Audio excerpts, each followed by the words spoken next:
É um prazer estar de volta com todos vocês, aqui mais uma vez.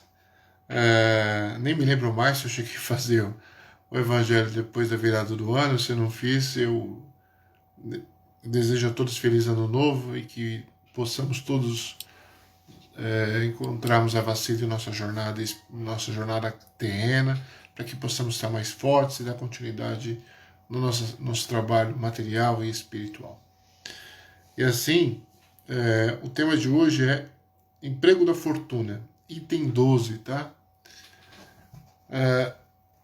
Para falar da fortuna, é muito interessante falarmos que é muito importante falarmos partir de um contexto real. Vivemos uma sociedade capitalista. Quando eu falo vivemos na sociedade capitalista, eu não estou fazendo apologia ideológica a nenhum modelo. Eu estou falando da realidade que existe, tá? Vivemos numa sociedade capitalista. E na sociedade capitalista, como na sociedade socialista, você precisa trabalhar. Não tem como você viver sem trabalhar.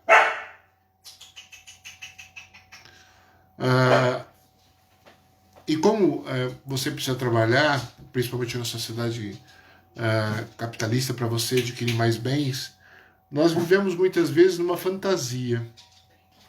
Uma fantasia que tira a nossa serenidade, tira o nosso equilíbrio, porque nós deixamos de perceber o que significa a importância da vida, o porquê nós vivemos, porquê estamos encarnados, e esse breve instante que é a vida física, vivemos à procura desenfreada pela posse de bens materiais. Você é contra a posse de bens materiais? Não. Desde que haja equilíbrio, desde que todos possam se alimentar, desde que todos possam desfrutar do planeta Terra, eu não sou contra você ter posses materiais. O que eu estou dizendo é uma realidade. A realidade imposta em cima de nós através da cultura, através dos meios de comunicação, é que você será feliz se você tiver mais. Então nós corremos desenfreadamente para ter mais. E a gente fica pouco satisfeito com aquilo que nós temos. Às vezes queremos ter mais. E vivemos à procura de uma suposta felicidade na posse desses bens. Se a gente troca de carro, passa um ano, há uma troca da frente de alguma lanterninha, de algum espelhinho no carro, e eles já fazem de propósito, né? As empresas de automóveis, a gente fica frustrado e logo quer trocar de carro de novo, e a gente vive nessa loucura constante, a procura de posses materiais para dar um sentido às nossas vidas. Só que o sentido da vida não está na posse dos bens materiais. Devemos sim ter posses, porque se a gente não trabalhar, a gente vai ser um estorvo para a sociedade, né? A gente vai ser um peso para a sociedade. Então devemos trabalhar, devemos ter nosso emprego, devemos almejar ter uma casa boa, devemos almejar ter roupa, devemos almejar ter sapato, devemos almejar ter produtos de qualidade, devemos. Mas o problema é o excesso, porque a vida é muito breve aqui na Terra, é brevíssima. Hoje em dia, ainda aqui no Brasil, a média de vida do brasileiro é em torno de 71 anos de idade, mais ou menos, né? Até pouco tempo atrás. 71 anos de idade, a média de vida do brasileiro. Bom, se comparado à Idade Média, em alguns períodos chegou a 30 anos, a pessoa vivia em torno de 30 anos apenas, ou aqui no Brasil, lá no século XX, no começo do século XX, sendo que a média de vida era 50 anos.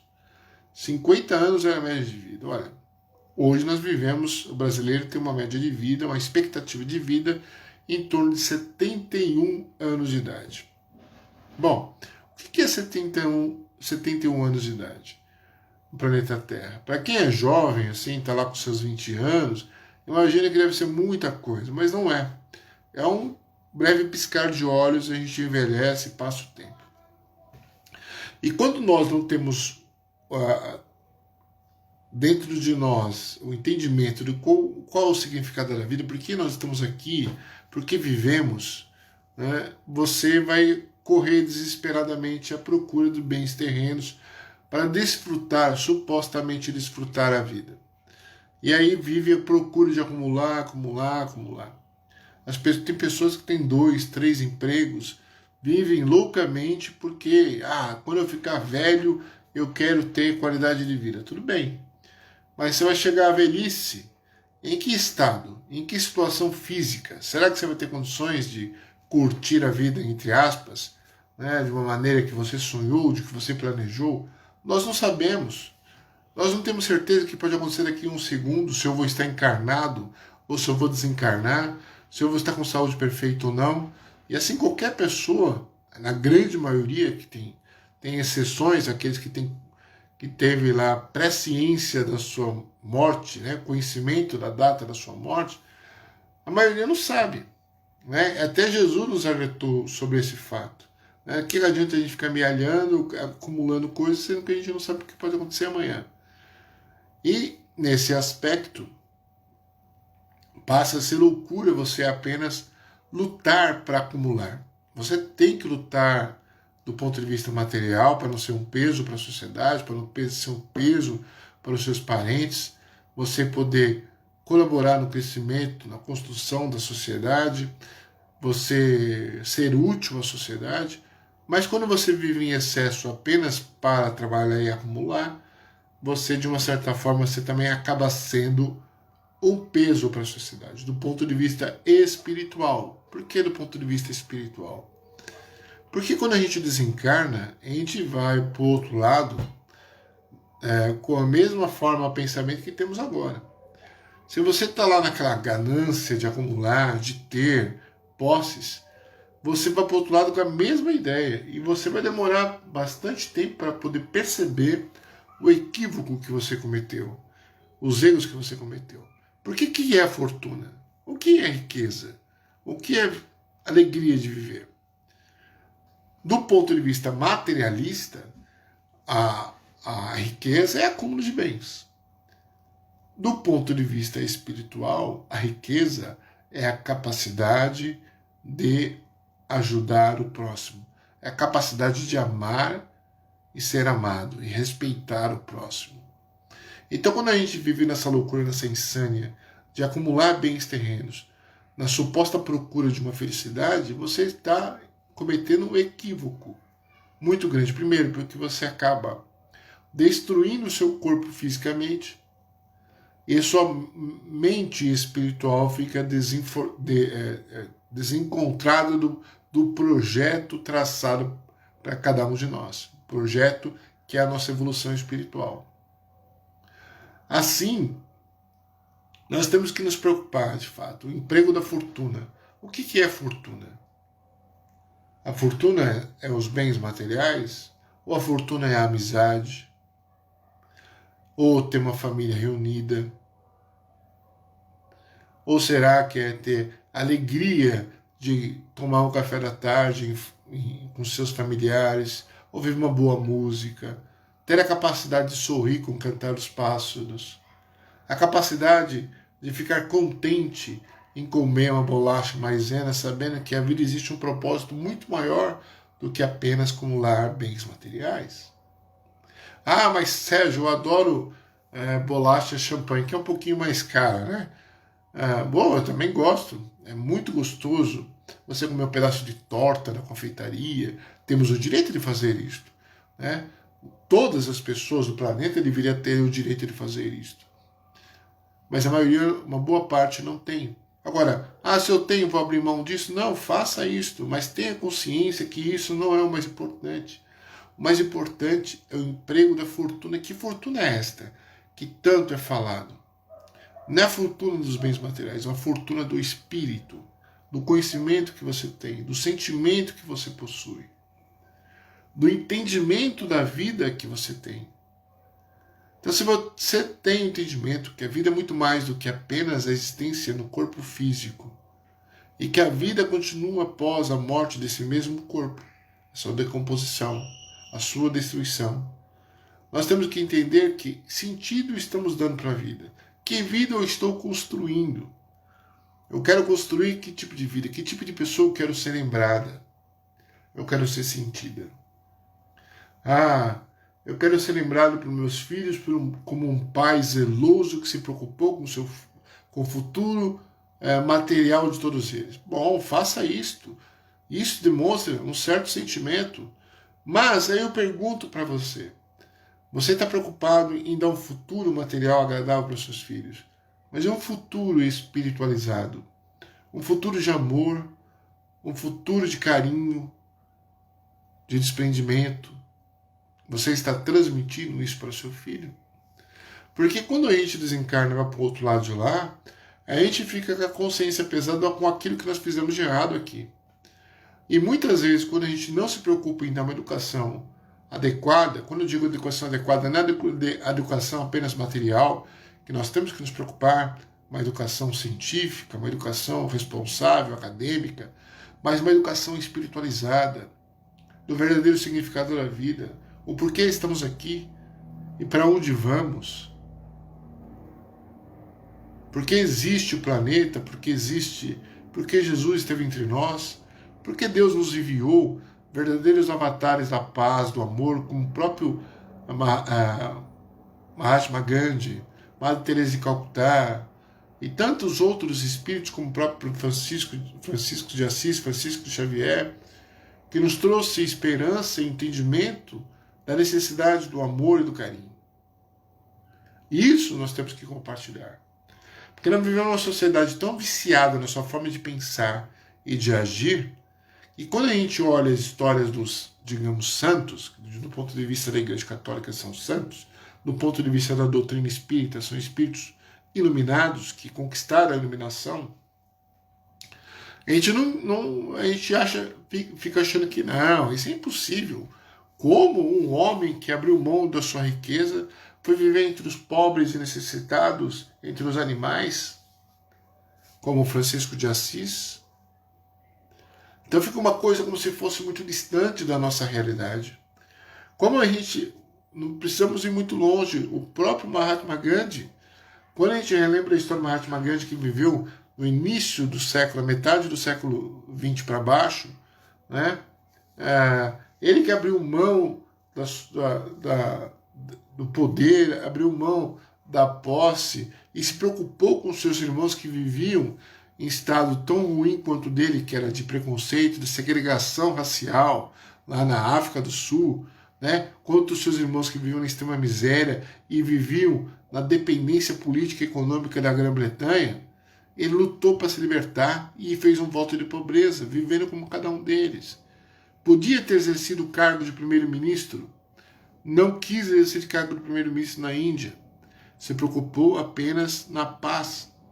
Então quando a gente olha essas histórias, a gente fala, não é possível que um homem desse tipo viveu no planeta Terra. Mas Deus, na sua infinita sabedoria, ele não coloca só exemplos que do ponto de vista nosso histórico aqui está longe, mas ele colocou um outro exemplo no mesmo nível, com a mesma capacidade de desprendimento, que foi Chico Xavier, e de um grau de iluminação espiritual elevadíssimo, que nos demonstrou que era possível viver sim, independente de ser uma sociedade capitalista, extremamente desigual, era possível viver em harmonia e em paz. E podia-se viver sem se preocupar em acumular bens materiais. Chico Xavier, que teve mais de 400 livros psicografados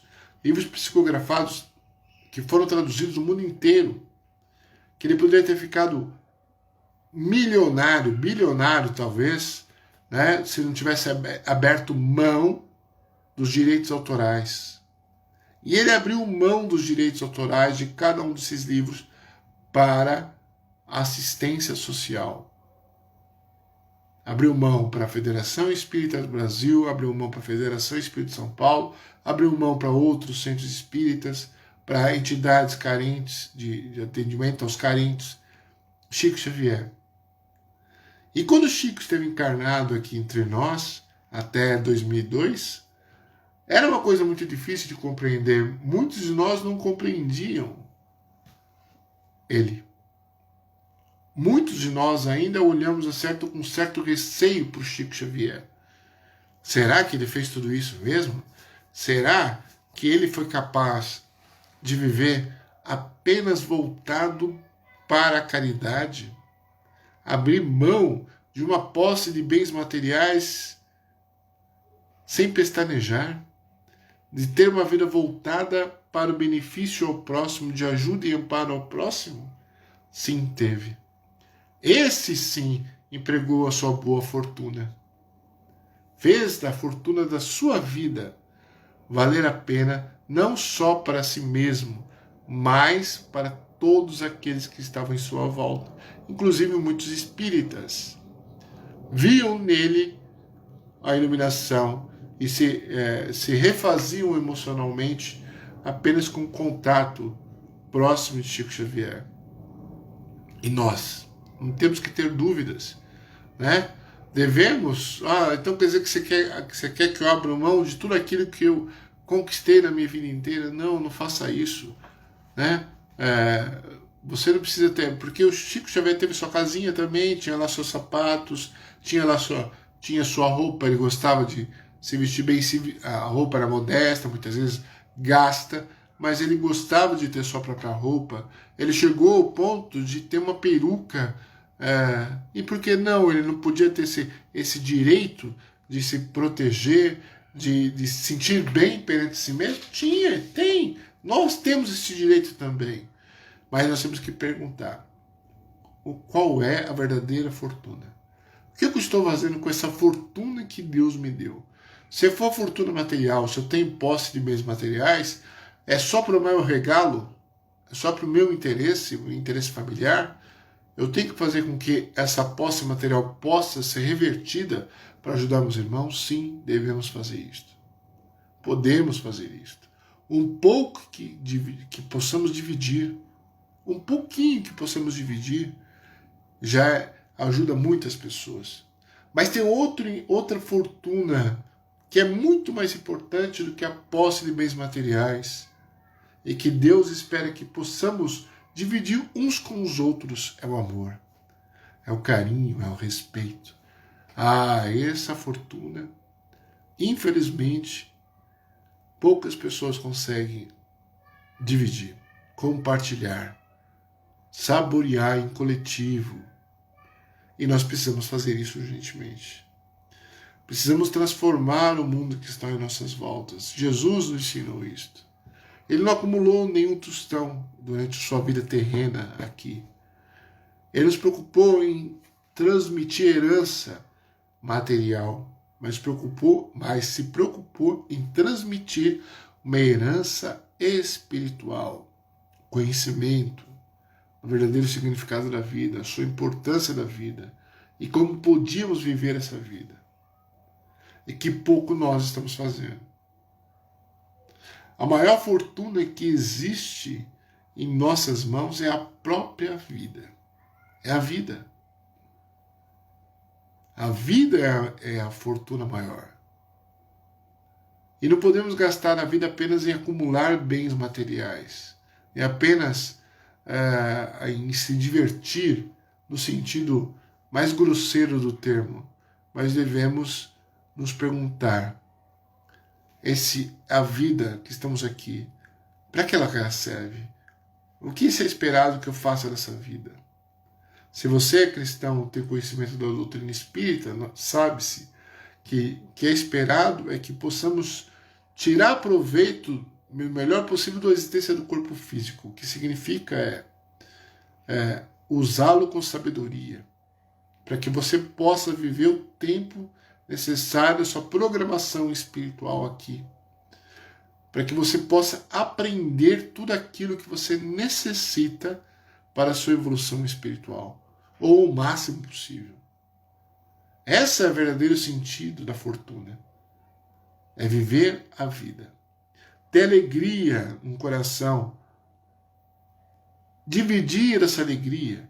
Fazer com que essa vida seja um motivo de alegria para os outros também. Ajudando, amparando, sorrindo. Transmitindo sorriso, transmitindo confiança, transmitindo sentimento de perseverança e determinação para essas pessoas. Porque muitos ainda continuam a viver aqui no planeta Terra sem entender o porquê que está aqui. Se sentem jogados, se sentem humilhados muitas vezes porque não compreende a sua existência física, o porquê da sua existência material aqui, né? E qual o sentido dessa vida nesse aspecto. Então nós temos que ficar bastante felizes, porque nós temos a doutrina espírita, que nos serve como um mapa a nos guiar no caminho correto. Mas o mais fundamental de ter a doutrina em nossas mãos é ter a bússola que guia os nossos corações. Essa bússola é Jesus, através do amor, através da caridade, da reciprocidade e do desejo do bem para todos. Aí, meus irmãos, essa fortuna vai transbordar, vai multiplicar e o mundo será muito mais feliz quando nós percebemos, quando tivermos a oportunidade de perceber e de sentir em nossos corações que a fortuna é a vida. Essa dádiva que Deus nos deu, nos proporcionou, que cabe a nós dividir, ajudar, fazer com que os corações e as mentes frias, os corações e as mentes tristes possam se alegrar, se aquecer com o sentimento de paz, tolerância e amizade. Fiquem na luz do Mestre Jesus, hoje e sempre. Amanhã, não se esqueçam, estaremos aqui com a graça de Deus, se assim for permitido. E que os trabalhos da nossa casa continuem, graças a Deus, e graças aos trabalhadores pela sua determinação. Agradeço a todos aqueles que me substituíram, que fizeram as palestras, né? Só tenho agradecimento, não tenho como falar mais, a não ser que Deus pague a todos vocês da melhor forma possível. Fiquem na luz.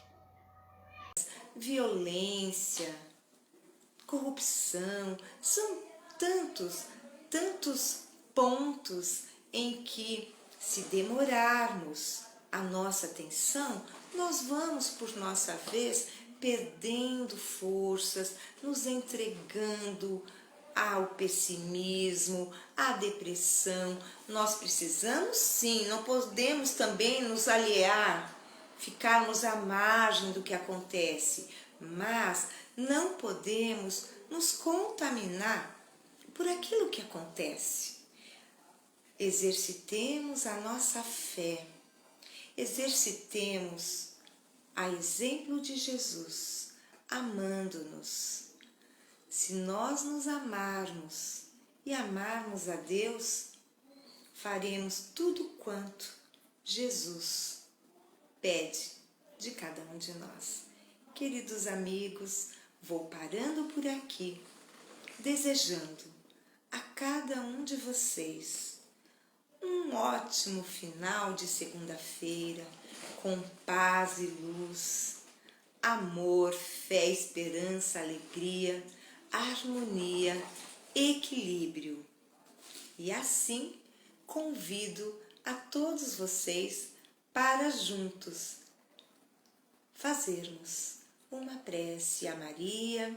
Eu vejo aqui que tem alguém pedindo uma prece para a irmã Ivani Soares. Olha só, vamos envolver essa irmã Ivani Soares neste momento com muito carinho, respeito e amor, sabedores de que a equipe espiritual da Casa Espírita Maria de Nazaré está nos envolvendo com eflúvios amorosos de paz, de saúde, bênçãos de luz. Ave Maria, cheia de graça, o Senhor é convosco. Bendita sois entre as mulheres, bendito é o fruto do vosso ventre, Jesus. Santa Maria, Mãe de Jesus, rogai por nós, os seus filhos, agora e na hora do nosso desenlace. Que assim seja e assim será.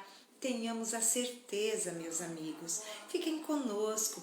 Todos os dias, às 18 horas, temos as lives da Casa Espírita Maria de Nazaré.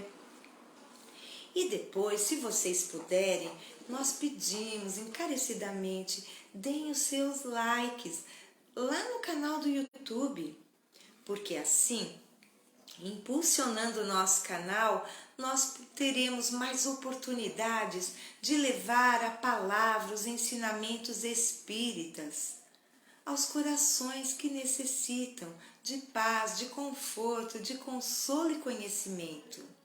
Contamos com vocês, meus irmãos. Um abraço fraternal bem apertado. Tem que ser virtual, não é mesmo? Mas não é porque é virtual que tem menos carinho. E essa energia gostosa que só um abraço contém e conhece. Fiquem com Deus e até a próxima!